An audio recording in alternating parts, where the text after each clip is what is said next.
అండి, good morning. Welcome back to ఎంఎంజెడ్ abaca ఛానల్కి. So ముందుగా చూస్తున్న ప్రతి ఒక్కరూ సబ్స్క్రైబ్ చేసుకోండి, ఇప్పటివరకు చేసుకొని వాళ్ళు ఉంటే, అండ్ లైక్ చేయండి తప్పకుండా. 8th క్లాస్ కూడా పెట్టమని చెప్తున్నారు, పెడతానండి, మీరు డోంట్ వర్రీ. ఈ 2-3 రోజులలో అన్ని ఇది మొత్తం 10th కంప్లీట్ అయిపోతుంది. ఈరోజు రేపు చేసిస్తాను తొందరగా. 8th క్లాస్ అయినా 9th క్లాస్ అయినా పెడతాను, మీరు వరీ కాకండి. అండ్ ఇదిగోండి, ఇది 2024 afternoon session social practice bits పెట్టమని చెప్తున్నారు. సో పెడుతున్నాను తొందరగా, చాలా తొందరగా అయిపోతుంది ఇది, ఓకేనా? ఒక్కసారి చూడండి. ప్రాక్టీస్ ఎంత అవసరమో నేను రోజు అన్ని చెప్తూనే ఉన్నాను, అన్ని వీడియోస్లో. తప్పకుండా చదివింది ఎంత ఇంపార్టెంటో ప్రాక్టీస్ చేయడం కూడా అంతే ఇంపార్టెంట్. రెండింటికి 50 మార్కులే. మీరు చదివింది అలాగే ఉంచితే కూడా కాదండి, తప్పకుండా దానికి 50 మార్కులు, దీనికి 50 మార్కులు. ప్రాక్టీస్ చేయాలి, ఇదే అని కాదు, ఏదైనా సరే. రవి న్యూఢిల్లీ నుండి ప్రీవియస్ పేపర్స్ చూడాలి, ఎందుకంటే ఎలా వచ్చాయి, ఎలా ఇచ్చే అవకాశం ఉంది, ఎక్కడి నుండి అనేది దానిపై అవగాహన వస్తాయి. పేపర్ 1 వాళ్ళ అయినా సరే, పేపర్ 2 వాళ్ళ అయినా సరే ఖచ్చితంగా ప్రాక్టీస్ బిట్స్ చేయండి. రవి న్యూఢిల్లీ నుండి న్యూయార్క్కు ప్రయాణిస్తున్నాడు. అప్పుడు రవి ఇదిగా అప్పుడు వచ్చింది, ఎట్లా పెట్టిరో చూద్దాం. ఇక అతడు ప్రతి రేఖాంశాన్ని దాటినప్పుడు 4 నిమిషాల సమయాన్ని కోల్పోతాడు. ఇది మార్నింగ్ సెషన్లో కూడా వచ్చింది, చూసిరా? నేను చూడండి. ఇది అతడు ప్రతి రేఖాంశాన్ని దాటినప్పుడు 4 నిమిషాల సమయాన్ని కోల్పోతాడు. ఇది మార్నింగ్ సెషన్లో కూడా వచ్చింది, నేను చేసిన దాంట్లో చూడండి మీరు. అట్లా అన్ని ఆన్లైన్ క్వశ్చన్స్, ఆన్లైన్ ఎగ్జామ్ కాబట్టి రిపీట్ అవుతున్నాయి. అవడం వల్ల జ్ఞాపక శక్తి అవుతుంది, అంతే. ఏం లేదు, విన్నర్కి విజేత అయిన వారికి కాని వారికి ఒకటే డిఫరెంట్. పదే అభ్యాసనం చేయడం, అంతే. అభ్యాసనం చేయకపోవడం వల్లనే విజయం సాధించలేం, ఇంకేం సీక్రెట్ లేనే లేదండి. భూమి ఉపరితలంపైకి వచ్చిన లావా భూమిపై ఈ శిలలను ఏర్పరుస్తాయి. ఏ శిల? బహిర్గమ శిలలు. ఈ మహాసముద్రం లేదా సంద్రం కొన్నిసార్లు పసిఫిక్ మహాసముద్రం, అట్లాంటిక్ మహాసముద్రం మరియు హిందూ మహాసముద్రం యొక్క పొడిగింపుగా పరిగణించబడుతుంది. ఇన్ని ఉన్నాయి, 4 చూద్దాం. ఏంటిది? అంటార్కిటికా సముద్రం. ఈ క్రింది వాటిలో వాతావరణంలోని మొత్తం వాయువులలో 75% వరకు, దాదాపుగా మొత్తం ధూళి కణాలు లేదా తేమ అంతా ఈ పొరల్లోనే ఉంటాయి. ఏ పొరలను? మెసో ఆవరణం. 94ది కదా, 94. ట్రోపో ఆవరణం. ఇది ఫస్ట్లో ఉంటుంది కాబట్టి దీని గురించి లేనిది ఒక్క క్వశ్చన్ కూడా ఉంటుంది. ట్రోపో ఆవరణం, స్ట్రాటో ఆవరణం, ధర్మ ఆవరణం, ఇదైతే మొత్తం ఖచ్చితంగా చూడాల్సిందే. క్రింది వాటిలో నీటి ప్రభావం వల్ల ఏర్పడనిది. ఇగో నిధి, నదికి చూసినరా ఎంత? ఇట్లాంటి అస్సలు ఒడగొట్టుకోదు. 95ది ఏంది? 4ది యు ఆకారపు లోయలు. ఈ కారణంగా భూమధ్య రేఖకి 10 డిగ్రీలు మరియు 30 డిగ్రీల N మరియు S అక్షాంశాల మధ్య వర్షపాతము తూర్పు రేఖ తీరాలలో ఎక్కువగా ఉంటుంది మరియు పశ్చిమం వైపు వెళ్ళే కొద్దీ తగ్గుతుంది. వ్యాపార పవనాలు 30% పాస్ అయ్యారు. పేపర్ 2 హార్డ్ పేపర్ వచ్చిందన్నారు. మరి రిజల్ట్ వచ్చిన వాళ్ళే పాస్ అయ్యారు, పాస్ అయిన ఉండే వాళ్ళే పాస్ అయ్యారు. పోయినసారి టెట్రాస్ రాసి ఉంటే మీకు తెలుస్తుంది. ఈ రకమైన వ్యవసాయ పద్ధతిలో వ్యవసాయం చిన్న కమతాలలో పురాతన పనిముట్లు అయిన పొర గుల్లకర్ర సహాయంతో కుటుంబానికి మాత్రమే పరిమితమైన పద్ధతి. సాధారణ జీవనాధార వ్యవసాయ పద్ధతి. అల్యూమినియం శుద్ధి కర్మాగారాలలో ముడి పదార్థంగా ఉపయోగించే ఈ లోహం ముదురు ఎరుపు రంగుల్లో ఉండి పెద్ద మొత్తంలో అవసరమవుతుంది. బాక్సైట్. మీరు కన్ఫ్యూజ్ కావద్దంటే మీకు ఒక గమ్మత్తు అయినది చెప్తాను నేను. ఇగో ఇది చూడండి, నేను ఇప్పుడు చెప్పేది ఆన్లైన్ ఎగ్జామ్ ఎట్లా వచ్చిందంటే, ఇగో నేను చెప్పేది ఇప్పుడు ఒకసారి వినండి. రవి న్యూఢిల్లీ నుండి న్యూయార్క్కు ప్రయాణిస్తున్నప్పుడు అప్పుడు రవి అతడు ఇది ఆన్సర్ ఏంది? అతడు ప్రతి రేఖాంశాన్ని దాటినప్పుడు 4 నిమిషాల సమయాన్ని కోల్పోతాడు. ఓకే, ఇది ఇప్పుడు ఇగో ఇదే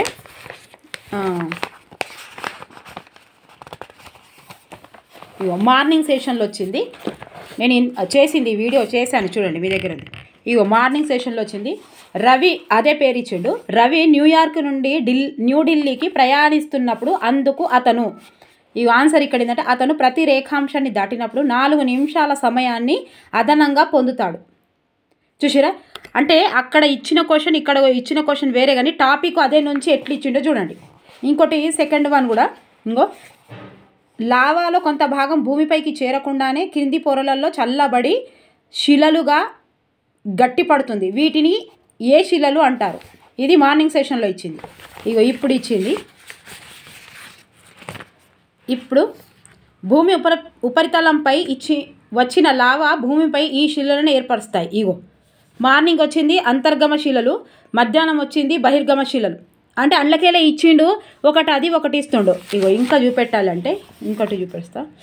ఇంగో ఈ క్రింది వాటిలో బహురూప ఆవరణం బహురూప ఆవరణము యొక్క పొర ఎక్సో ఆవరణం. ఆన్సర్ ఈజ్ ఎక్సో ఆవరణం. ఇప్పుడు చూడండి, ఇప్పుడు ఏమి ఇచ్చిండు, మధ్యాహ్నం ఈ క్రింది వాటిలో వాతావరణంలోని మొత్తం వాయువులలో 75% వరకు దాదాపుగా మొత్తం ధూళి కణాలు తేమ అంతా ఈ పొరలలోనే ఉంటుంది. ట్రోపో ఆవరణం. అదే టాపిక్ల నుంచి ఎట్లా ఇస్తున్నాడో మీరు ఒక్కసారి చూడండి. అవునా కాదా? ఇప్పుడు నేను చెప్పింది మీకు ఇప్పుడు ప్రూఫ్ తోటి నేను చూపిస్తున్నా. ఇప్పుడు మనము ఇట్లా చూస్తే మీకు ప్రూఫ్ తెలుస్తుంది. నెక్స్ట్ రాయబోయే వాళ్ళు తప్పకుండా ఒకసారి చూడండి. నేను చెప్పేది కనిపిస్తుంది కదా. ఇగో 96. ఈ కారణం వల్ల ఇది 24 రోజు మార్నింగ్ వచ్చింది. ఈ కారణాల వల్ల భూమధ్య రేఖకి 40 డిగ్రీలు మరియు 60 డిగ్రీలు N మరియు S అక్షాంశాల మధ్య వర్షపాతం పశ్చిమ తీరంలో భారీగా ఉంటుంది మరియు తూర్పు వైపు వెళ్ళే కొద్దీ తగ్గుతుంది. ఇగో ఈడ 40 ఈడ 60 డిగ్రీలు NS అక్షాంశాల మధ్య వర్షపాతం అడిగిండు. ఇది ఎప్పుడు 24 మార్నింగ్ అడిగిండు. ఇగో ఇప్పుడు ఏం అడిగిండో చూద్దాం. ఇగో ఇన్ని పేజీలు మొత్తము. ఇప్పుడు ఏం అడిగింది? ఇది ఎన్నో క్వశ్చను? 96 క్వశ్చన్ కదా. మళ్ళా వీడు ఇగో అసలు గమ్మత్ అడుగుతున్నాడు, సేమ్ అడుగుతున్నాడు చూడండి. ఇగో ఈడ ఎట్లా అడిగిండు చూడండి. ఈ కారణంగా భూమధ్య రేఖకి 10 డిగ్రీలు మరియు 30 డిగ్రీలు N మరియు X అక్షాంశాల మధ్య వర్షపాతం తూర్పు తీరాలలో ఎక్కువగా ఉంటుంది మరియు పశ్చిమం వైపు వెళ్ళే కొద్దీ తగ్గుతుంది. ఏంటిది? అది వ్యాపార పవనాలు. ఇగో ఈడ 96ది, ఈడ ఎన్నోది? ఇది ఈడ కూడా 96ది. ఇగో ఈడ కూడా 96ది, ఆడ కూడా 96ది. ఇగో ఈడ కూడా ఈడ కూడా 96ది. ఇగో 96ది. ఈడ ఈ కారణంగా ఇదే ఇచ్చిండు. 10, 30 డిగ్రీలు అని ఇచ్చిండు. ఇక్కడ వెళ్ళే కొద్దీ తగ్గుతుందని వ్యాపార పవనాలు. ఇక ఇక్కడనేమో మీకు కొంచెం పైనుంచి చూపిస్తా. ఇక్కడ ఏమి ఇచ్చిండు? ఇదిగోండి. ఈ కారణంగా భూమధ్య రేఖకి 10 మరియు 30 N మరియు S అక్షాంశాల మధ్య వర్షపాతం తూర్పు తీరంలో ఎక్కువగా ఉంటుంది మరియు పశ్చిమం వైపు వెళ్ళే కొద్దీ తగ్గుతుంటుంది. ఇక్కడ ఏమి ఇచ్చిండు? ఇక్కడ కూడా 96. ఈ కారణం వల్ల భూమధ్య రేఖకి 40 మరియు 60 N మరియు X అక్షాంశాల వర్షపాతం మధ్య తీరంలో భారీగా ఉంటుంది మరియు తూర్పు వైపుకు వెళ్ళే కొద్దీ తగ్గుతుంది. ఇది పశ్చిమ పవనాలు, అక్కడ వ్యాపార పవనాలు. ఆప్షన్స్ ఇవేస్తున్నాడు, క్వశ్చన్స్ ఇస్తలేడు. అంటే ఇది నేను చెప్పే ఉద్దేశం ఏంటంటే ఆన్లైన్ ఎగ్జామ్స్ కాబట్టి ఒక టాపిక్లో నుంచి అన్ని వెతుకుతున్నాడు. ఒకదాన్ని ఏమో తగ్గిందని ఇస్తున్నాడు, ఇక్కడ కోల్పోతాడు, ఇక్కడేమో అదనంగా పొందుతాడు. ఇక్కడ క్వశ్చన్ మనకు అట్లా ఇచ్చిండు, అదనంగా పొందేది. ఇక్కడ క్వశ్చన్ ఎట్లా ఇచ్చిండు? 4 నిమిషాలు సమయాన్ని కోల్పోతాడు. ఈ క్వశ్చన్ ఇట్లా వస్తుండు. అయ్యో సేమ్ ఇంకా దాన్ని బట్టే. ఓకేనా? మీకు ఏమైనా అర్థమైందా? దయచేసి కామెంట్స్లో రాయండి, జర లైక్ చేయరు. ఓకేనా? ఇంకేమున్నాయి చూద్దాం. ఇంకెన్ని ఇట్లనే ఉంటాయి కావచ్చు. నేను వీడియో చేస్తుంటే ఇప్పుడు నాకు మొత్తం చదివినట్టే అనిపిస్తుంది. అరే నిన్ననే చదివినా కదా, ఇవి మళ్ళీ చదవబడతాయి అని అంటే చూడు సేమ్. ప్రఖ్యాతిగాంచిన కాశ్మీర్ లోయ దాదాపు 135 కిలోమీటర్ల పొడవున ఈ దశలో వ్యాపించి ఉంది. 99ది ఏంటిది? 99ది ఏంటిది? 4వది. ఆగ్నేయం నుండి వాయువ దిశగా. అర్థమైందా? బోర్ వచ్చిన వినండి. చూసిరా, మీకు ముందే చూపిస్తున్నాను నేను. తీవ్రమైన ప్రీవియస్ పేపర్స్ తెచ్చుకోవడం వల్ల లాభాలు. ప్రీవియస్ పేపర్ తెచ్చుకోవడం వల్ల లాభాలు, ప్రీవియస్ పేపర్స్ మనము ప్రాక్టీస్ చేయడం వల్ల ఎంత లాభం చూడండి. అంటే ఎక్కడి నుంచి ఇస్తున్నాడు, ఇస్తే ఎట్లా ఇస్తున్నాడు. మళ్ళీ ఇప్పుడు మనము ఇది మొత్తం పద్ధతి మారిపోయింది, ఆన్లైన్ ఎగ్జామ్ కాబట్టి ఓ 10 ఓ 4 5 6 7 పేపర్లు తయారు చేయాలి కాబట్టి నెంబర్ ఆఫ్ క్వశ్చన్స్ ఇచ్చిన దాంట్లోకెళ్ళి ఇవ్వచ్చు మార్చి. తీవ్రమైన చలికాలంలో ఈ పర్వతాలు మధ్య ఆసియాలోని శీతల గాలులను అడ్డుకొని భారతదేశం యొక్క గంగా మైదానంను రక్షించే రక్షణ కవచాలుగా పనిచేస్తాయి. ఏంటిది? హిమాలయ పర్వతాలు. ఈ క్రింది వాటిలో జనాభా మార్పును దారి తీయనిది, ఇగో చూసిరా, తీయనిది నెగిటివ్, తీయనిది, ఇది గుర్తుపెట్టుకోవాలి. ఇంట్లో అస్సలే వడగొట్టుకోవద్దు. 1 అంతర్గత వలన. తర్వాత ఈ క్రింది వాటిలో పశ్చిమ కనుమలలో ఉద్భవించిన నదులు ఏంటి? కృష్ణా, గోదావరి మరియు తుంగభద్ర. 3 ఈ నేలల్లో సాధారణంగా పొటాష్ పుష్కలంగా ఉండి భూస్వరూపం తక్కువగా ఉంటుంది. ఎందులో? ఒండ్రు నేలల్లో. పతన కోణం 1. మీరు ఇంకో వీడియో చూడండి, ఇప్పుడు నేను చేసిన కదా 28 ఫస్ట్ వీడియో చేసిన కదా, అందులో చూడండి ఒకసారి, ఓకేనా? ప్రీవియస్ పేపర్స్ మీద నేను థంబ్నెయిల్ పింక్ కలర్ పెడుతున్నా, ఒకసారి చూడండి, ఓకేనా? మళ్ళీ మీరు ప్రీవియస్ పేపర్ చేయండి మేడం అంటే చేస్తున్నా. నవంబర్ మరియు డిసెంబర్ నెలలో ఉత్తర భాగంలో పెరుగుతుంది మరియు మే మరియు జూన్ నెలలో తగ్గుతుంది.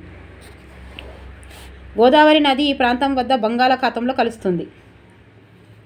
తూర్పు గోదావరి జిల్లాలో అంతర్వేది. ప్రస్తుతం భారతీయులు విదేశాలకు వలస వెళ్ళిన పని చేయడానికి ఈ చట్టం పర్యవేక్షిస్తుంది. ఏంటిది? వలసల చట్టం 1983. భారతదేశంలో మొదటి జూట్ మిల్లు ఈ నగరానికి సమీపంలో స్థాపించబడింది. 1 కోల్కతా. ఉత్పత్తి యొక్క ప్రతి దశలో విధింపబడే పన్ను విలువల ఆధారిత పన్ను. వ్యవస్థీకృత మరియు అవ్యవస్థీకృత ఉపాధి రంగం వీటిని సంబంధించినది. 3 ఉద్యోగాల పని పరిస్థితి. మీద చదివేటోళ్ళకి అర్థం కాదు, కాన్సెప్ట్ తోటి చదివేటోళ్ళకి అర్థమవుతుంది ఏదైనా సరే. బాడీ మాస్ ఇండెక్స్ని కనుగొనడానికి సూత్రం 110 అన్నది 1 కేజీలలో బరువు, ఎత్తు ఇంటూ ఎత్తు మీటర్లలో. ఈ క్రింది వాటిలో ప్రపంచీకరణ చేత ప్రభావితం కాబడేవి. 3 భాష. ఇగో గిట్లా పెట్టొద్దు, ఇక నేను కూడా నా లెక్క అందరు గిట్లా చేయొద్దు. నేను ఎందుకు ఇట్లా చూపిస్తున్నా అంటే, ఇగో గిట్లా పెడతాం ఫస్ట్ అట్లా చూడంగానే. ఈ క్రింది వాటిలో ప్రపంచీకరణ చేత ప్రభావితం కాబడేవి, ఇగో 3 అని టక్కన పెట్టేసిన, అట్లా పెట్టొద్దు, కింద ఫస్ట్ చూడాలి. చాలాసార్లు ఇంకా బబ్లింగ్ ఉంటే అసలు ఏం చేయకపోయేది. ఇక ఇందులో కొంచెం మళ్ళీ చేంజ్ చేసుకునే ఆప్షన్ ఉన్నది కాబట్టి ఆన్లైన్లో. ఇక 3వది ABC అంటే జాతీయత, సంస్కృతి, భాష. ఆన్సర్ వచ్చేసి 3 ప్రపంచీకరణ చేత ప్రభావితం కాబడేవి. ఈ క్రింది వాటిలో భారతదేశంలో ఆహార భద్రతను అందించడానికి సంబంధం లేని కార్యక్రమం. 1వది MNREGA.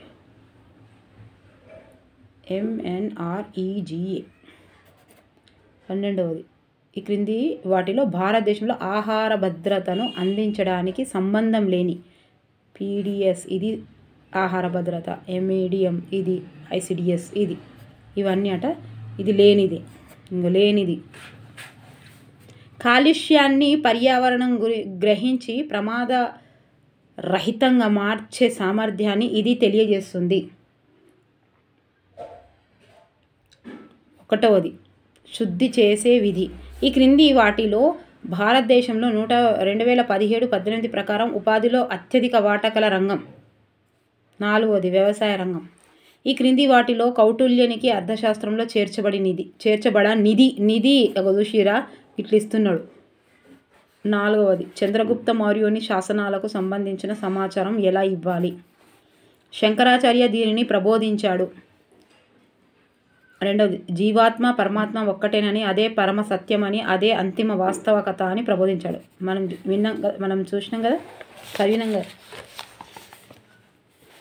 మహాజనపదాల కాలంలో వ్యవసాయాన్ని నిర్వహించే భూ యజమానులను ఈ విధంగా పిలిచేవారు.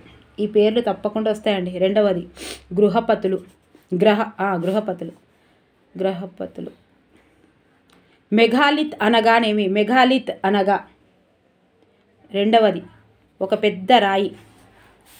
ఆంధ్రప్రదేశ్ సహాయ నిరాకరణ ఉద్యమానికి సంబంధించిన ముఖ్య అంశం చీరాల పేరాల ఉద్యమం. అమెరికా స్వాతంత్ర ప్రకటన ప్రకారం మనుషులందరూ సమానంగా సృష్టించబడ్డారని, ఎవరు తీసుకోవడానికి వీలు లేని కొన్ని హక్కులను సృష్టికర్త మనుషులను ఇచ్చాడని ఈ ప్రకటన పేర్కొన్నది. తీసివేయలేని హక్కులు. నాలుగవది జీవించే హక్కు, స్వేచ్ఛ హక్కు మరియు ఆనందాన్వేషణ హక్కు. 1791లో నేషనల్ అసెంబ్లీ రూపొందించిన ఫ్రాన్స్ రాజ్యాంగం దీనితో ప్రారంభమైంది. 1 మానవ పౌర హక్కుల ప్రకటనతో. విష్ణువు నరసింహునిగా చూపిస్తూ అనగా మానవ సింహంలా చెక్కిన ఎల్లోరాలోని 15వ గృహ ఈ రాజుల కాలానికి చెందినది. 3వది రాష్ట్రకూటులు.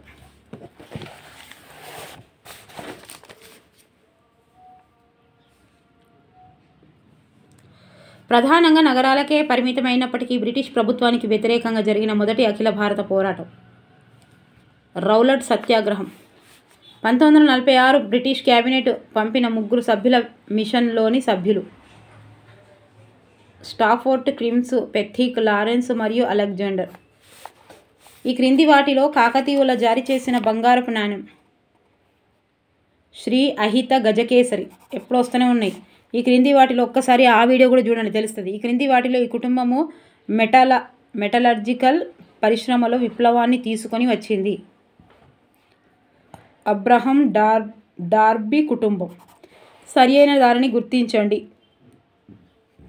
ముసాయిదా రాజ్యాంగంలో 398 ప్రకరణలు మరియు 8 షెడ్యూలు ఉన్నాయి. డాక్టర్ అంబేద్కర్ ఈ హక్కును రాజ్యాంగం యొక్క గుండె మరియు ఆత్మగా భావించాడు. రాజ్యాంగ పరిహారపు హక్కు. ప్రధాన ఎన్నికల కమిషన్ మరియు ఎన్నికల కమిషనర్లకు పదవీకాలం ముగియక ముందే దీని ద్వారా తొలగించవచ్చు.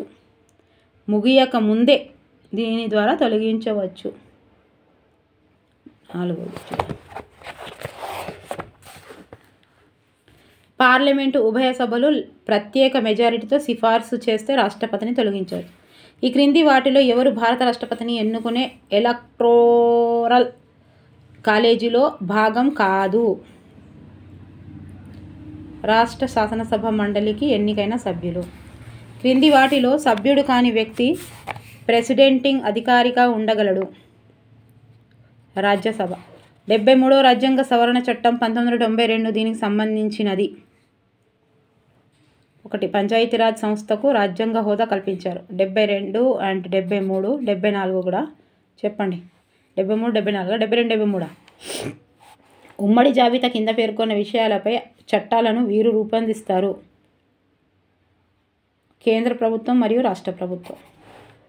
గ్రామ పంచాయతీ సర్పంచ్గా ఎన్నిక కావడానికి కావలసిన కనీస వయస్సు 21 సంవత్సరాలు. ప్రపంచ మానవ హక్కుల దినోత్సవాన్ని ఈ రోజున జరుపుకుంటారు. 35వది ఎంత? 3వది డిసెంబర్ 10 మానవ హక్కులట. డిసెంబర్ 10. మెథడు మొత్తం ఒక్కజాల చేసి చెప్తా మీకు. ఓకే, ఇలా కొంచెం చెప్తే మళ్ళీ కన్ఫ్యూజ్ అవుతారు. మెథడు ఒకటే వీడియో చేసి అన్ని బుక్కులది ఒకటే వీడియో చేసి చెప్తా, సరేనా? మీరు మాత్రం ఫాలో అవుతూ ఉండండి. భారతదేశంలో ఉంటున్న ఒక జర్మన్ పౌరుడు కింది హక్కులను పొందలేరు. 36వది 4 వాణిజ్యం మరియు వృత్తి స్వేచ్ఛ. ప్రజాస్వామ్య ప్రభుత్వము లక్షణం కానిది. 4వది కేంద్రీకృత నిర్ణయాధికారం. యునెస్కో ప్రధాన కార్యాలయం ఎక్కడ ఉంది? ప్యారిస్. సో ఇక్కడ నుంచి ఏముంది? మెథడ్ ఉంది. మెథడ్ మొత్తం ఒకటే చేస్తాను, ఓకేనా? ఒక 20 నిమిషాల వీడియో లేదు ఇది. ప్లీజ్ దయచేసి ఒక్కసారి చూడండి. ప్రీవియస్ పేపర్స్ నేను చూపించాను కదా, ఇగో మీకు చూపిస్తాను. అన్నీ అంటే దేనికి ఎట్లా సంబంధించేది చూడండి. ఇగో ఐక్యరాజ్య సమితి దినోత్సవాన్ని ఏ రోజున జరుపుకుంటారు? దినోత్సవాలు ఖచ్చితంగా చదవాలనేది. అయితే ఇక్కడ మీకు పైనుంచి చూపిస్తా. ఇక్కడ ఐక్యరాజ్య సమితి దినోత్సవాన్ని ఏ రోజున జరుపుకుంటారు. ఇక్కడ ఏమి ఇచ్చాడు,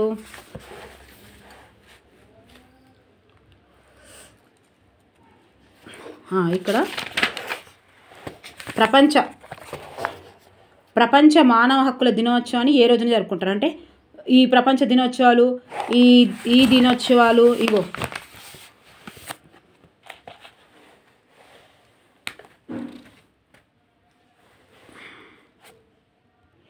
ఈ దినోత్సవాలకు సంబంధించి ఖచ్చితంగా ఒక క్వశ్చన్ వస్తుంది అన్నట్టు. ఇగో ఈ 138 యునెస్కో ప్రధాన కార్యాలయం ఎక్కడ ఉంది, ఇది ఇచ్చిండా. ఇప్పుడు ఇక్కడ ఏమి ఇచ్చిండంటే ఇక్కడ ఎంతది, ఇక్కడ కూడా 138 సార్క్ శాశ్వత సెక్రటేరియట్ ఎక్కడ ఉందని ఇచ్చిండు. అసలు చూడండి ఎట్లా ఉందో, ఇగో ఇక్కడ ఇది 138, ఇది 138 యునెస్కో ప్రధాన కార్యాలయము. నేను నెంబర్ 38 నింపలేదు, ఎందుకంటే ఇది ఆన్లైన్ కాబట్టి చెప్పినవి అన్నీ ఇక్కడ బుక్ తయారు చేసిన వాళ్ళు కూడా చెప్పినవి చూసి తయారు చేస్తారు. కానీ ఇది చూడండి అక్కడ సార్క్ అని ఇచ్చిండంటే దీనికి సంబంధించిన అన్నీ ఇట్లా ఇది ఎక్కడుంది, ఏదైనా సరే ఎక్కడుందని అడుగుతాడు. ఇగో ఇక్కడ యునెస్కో అడిగిండు ఆఫ్టర్నూను, ఇగో మార్నింగ్ ఇక్కడ సార్క్ అని అడిగిండు. ఇంకో చూడండి, అవునా కాదా.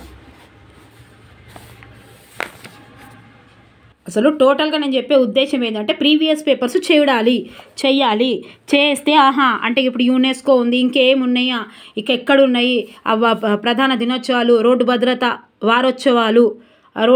వారోత్సవాలు, ఇంకేమైనా అడవుల పర్యావరణ దినోత్సవాలు, నీళ్ళది ఏమేమో ఉన్నాయి కదా, అవన్నీ తప్పకుండా ఏదో ఒకటి వస్తుంది అన్నట్టు.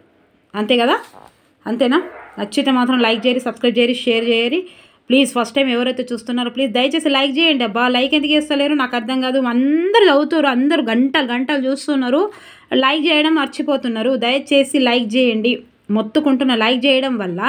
ఎందుకంటే వేరే వాళ్ళు చూస్తారు, చాలామందికి రీచ్ అవుతుంది ఆటోమేటిక్గా. వీడియో రీచ్ అవ్వడం వల్ల నేను చెప్పిన దానికి ఏదైనా ఉపయోగం ఉంటుంది కదా, అవునా. ప్లీజ్ దయచేసి కామెంట్స్ రాయండి, ఓకేనా. ఇగో చూడండి ఒకసారి ఆ వీడియో ఉంది, మార్నింగ్ సెషన్ చేసింది 28వ రోజు, అది ఉంది చూడండి ఒకసారి. పింక్ కలర్లో పెట్టాను మీకు అర్థం కావాలని. పింక్ కలర్ చూడగానే అయ్యో మేడం ప్రీవియస్ పెట్టింది అనేది థంబ్నెయిల్ పింక్ కలర్లో పెట్టాను. ఇదేమో ఎల్లో కలర్లో ఉన్నాయి రోజు వచ్చేటి, ప్రీవియస్ మాత్రం పింక్ కలర్లో. అంటే చూడగానే మీకు ఒక ఐడియా రావాలి, ఒక అవగాహన ఉండాలని, ఓకేనా. నచ్చితే మాత్రం లైక్ చేయండి, సబ్స్క్రైబ్ చేయండి, షేర్ చేయండి. Thank you for watching. Next వీడియోతో MMZ అబాకా ఛానల్.